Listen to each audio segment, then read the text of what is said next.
Hello, everybody. Welcome to All Villa, No Filler. Please like and subscribe. Subscribe if you're very excited about Aston Villa's transfer activity. Well, there has been an update here on Thursday, the 18th of January. Just had to check the date there.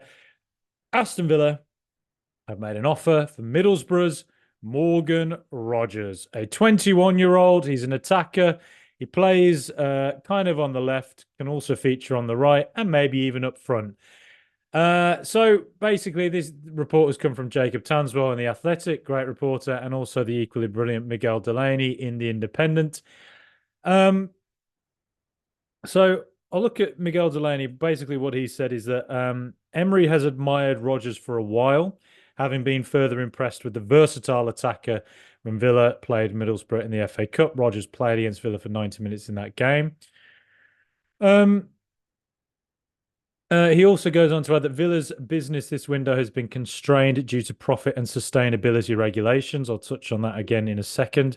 But Emery is prepared to use their available budget to go with Rodgers. It's now just a case of striking the right deal with Middlesbrough. Rodgers only joined Middlesbrough 6 months ago from Manchester City. So another hot young prospect that has come through the City Academy. Otherwise, Jacob Tanswell, he's added, that Rodgers is an attacker who's been deployed in multiple attacking positions, as I mentioned a minute ago, by Middlesbrough's Michael Carrick this season.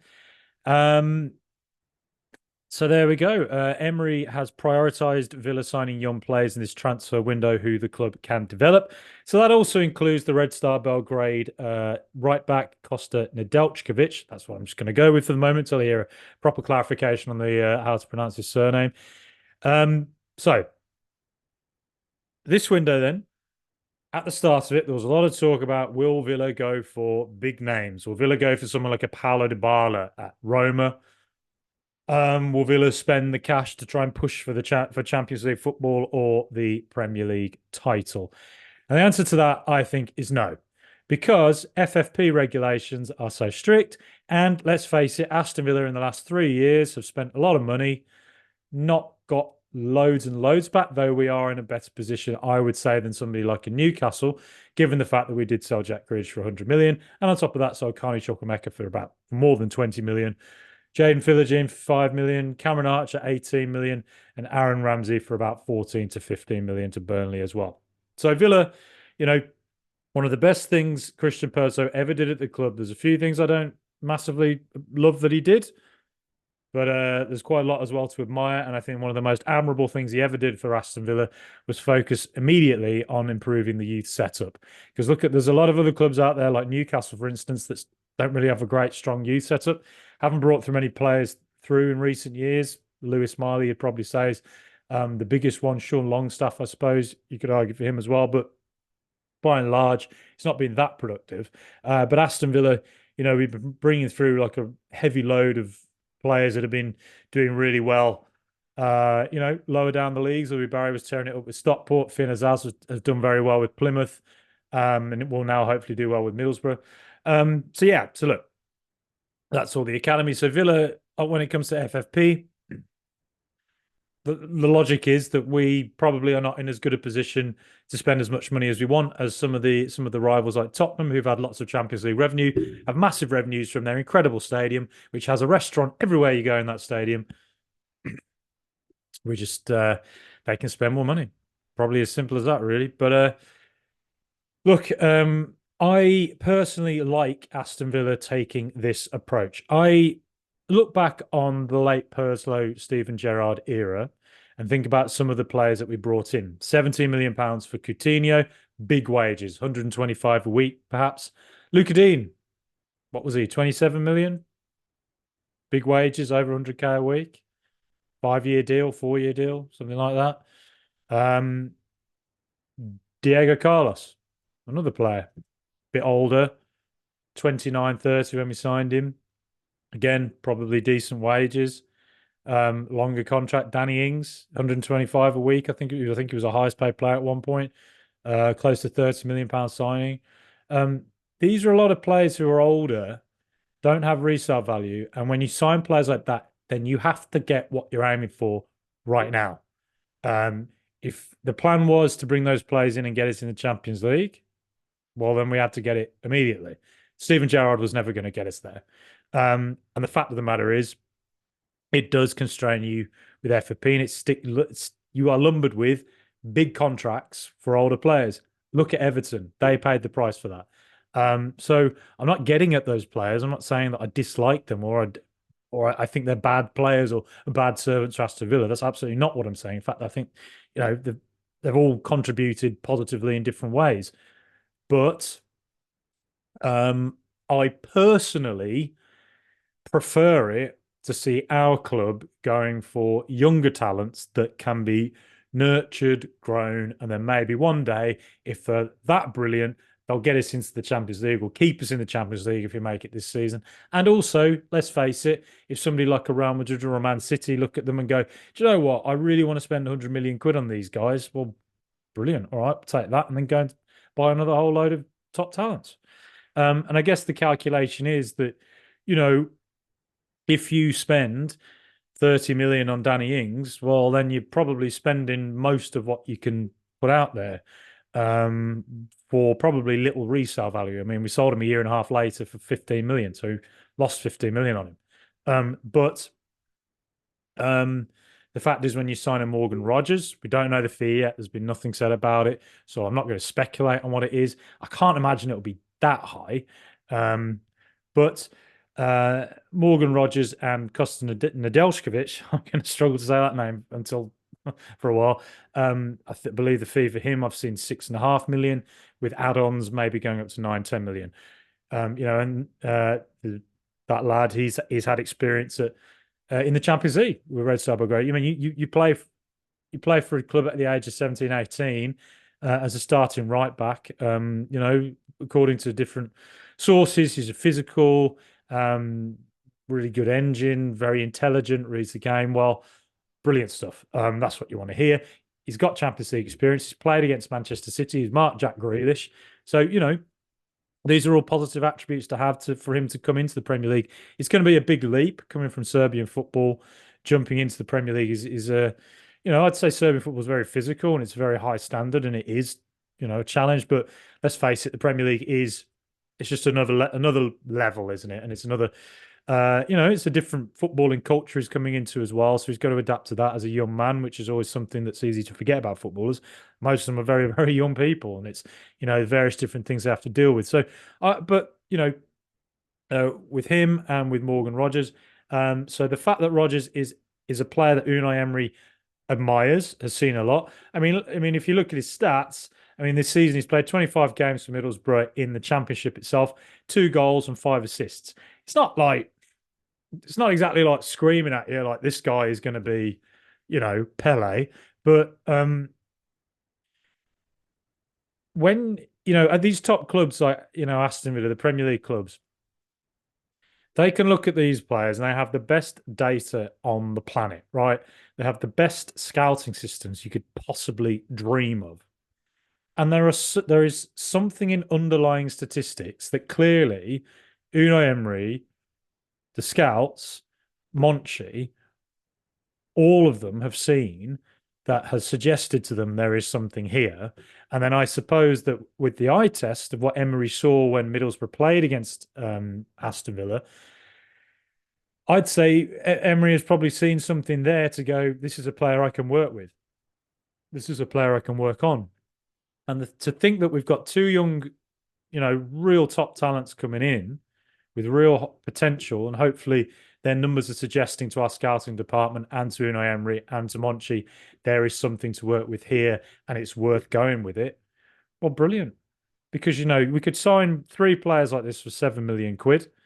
2 of them might not work out, but if Nedeljković turns out to be a, top right back and he goes for 50 million in a few years, well, there you go.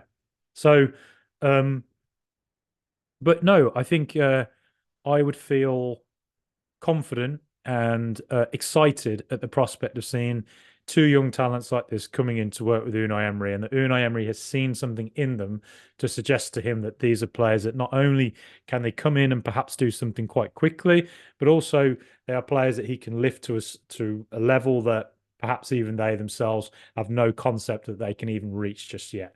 And Unai Emery, as we have seen with every single Aston Villa player that he has coached since he joined the club in October of 2022, every single player who's played for him has improved. Some of them have gone up levels that I don't think you could ever have envisioned they'd reach.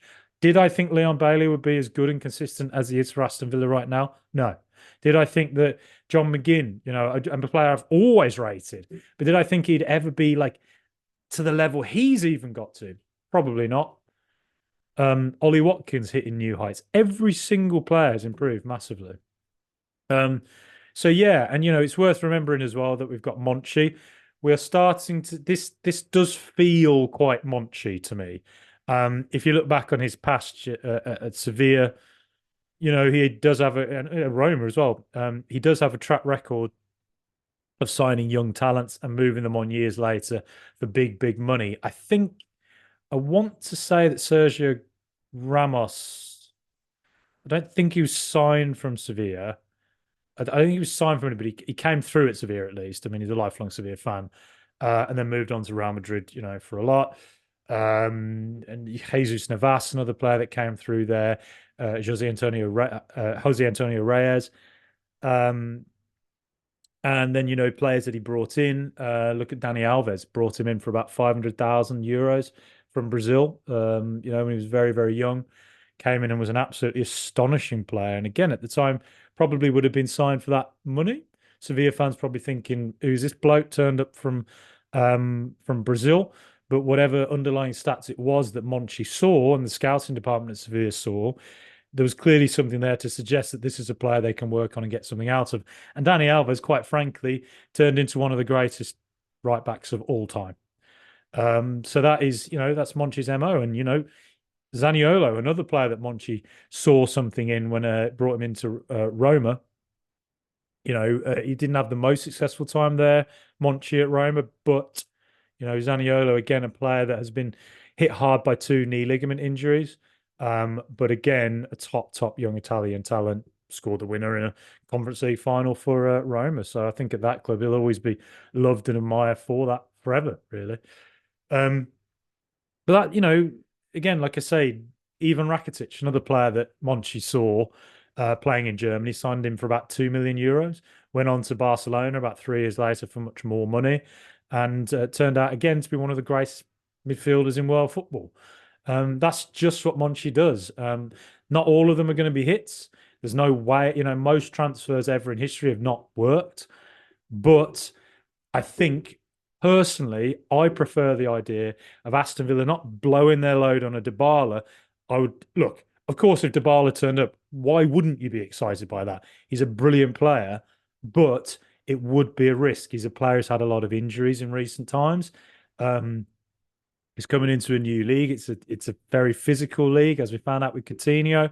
Coutinho was constantly getting injured, and by the end of it, the injury he got against Everton at the start of this season, that was the game where I decided I just don't think it's ever going to work out here in the Premier League anymore for him. And he went on loan after that to Qatar.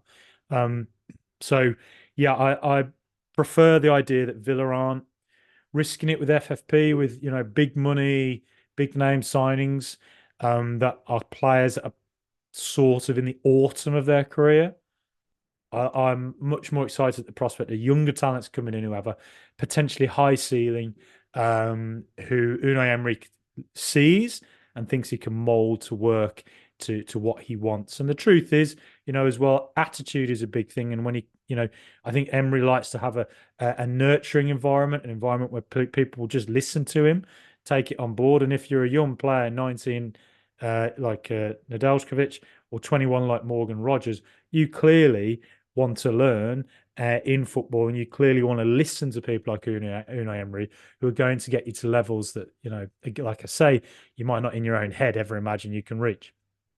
So yeah, with Rogers, like I say, there's no fee has been announced yet. I don't think the deal's official, but it's through Jacob Tanswell in The Athletic.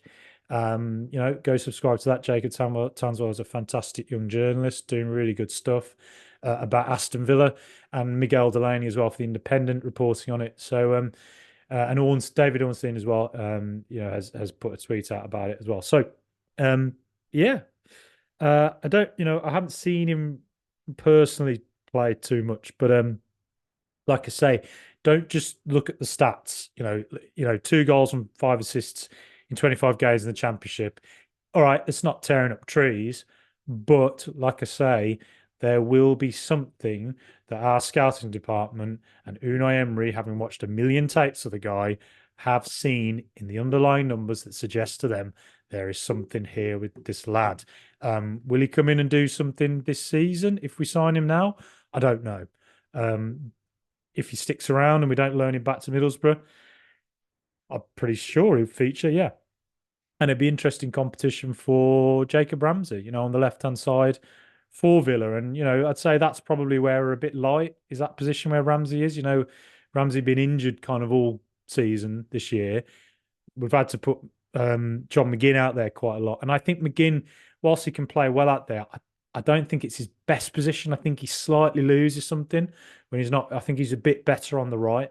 And then, Yuri Tielemans we use out on the left as well. But again, I think he's a bit better as that second striker where Diaby is as an option there, or again, as a kind of competition for John McGinn on the right. So I think that's, I think Rodgers coming in to perhaps compete with Jacob Ramsey. I like the idea of that. I think that's pretty nice. And then Nedeljković, I'm excited by that. Young 18-year-old who's played in the Champions League already. That's good going. But yeah, I'll try to get some people on to talk about them, give you expert opinion. I got Rui Barlow from Football España to talk about Mario Hermoso, who is at Atletico Madrid, and basically he's a left-sided centre back. Go check that interview out. Rui's, again, really great info he gave me. He's a left-sided centre back, and the thinking there is he'd be competition for Pau Torres. Raises questions about Tyrone Mings' future at Villa. That'd be an interesting one to watch. We all wish him well coming back from injury. And then Clement Lenglet as well. You'd imagine perhaps at the end of the season may go back to Barcelona and move on from there or wherever. But yeah, I'm very excited by this. I'm very excited with Rodgers and Nedeljković and what this suggests about Villa's approach going forward. Got to remember with FFP, we can't just keep spending 30, 40, 50 million on players all the time that might not work out. And it's a bit lower risk if you go for players that are, a bit cheaper, to be honest. But I don't think that's to say that Villa won't spend big again this summer on a player if it's seen we're needed. Let's imagine someone from Real Sociedad who perhaps, 26, 27 will only go for 30, 40 million. I think we'd do it. But if the money was there. But otherwise, yeah, very exciting stuff.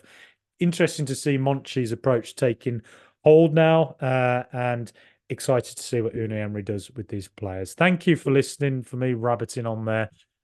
Just kind of improvised to this. Yeah, please like and subscribe, and up the mighty Super Aston Villa.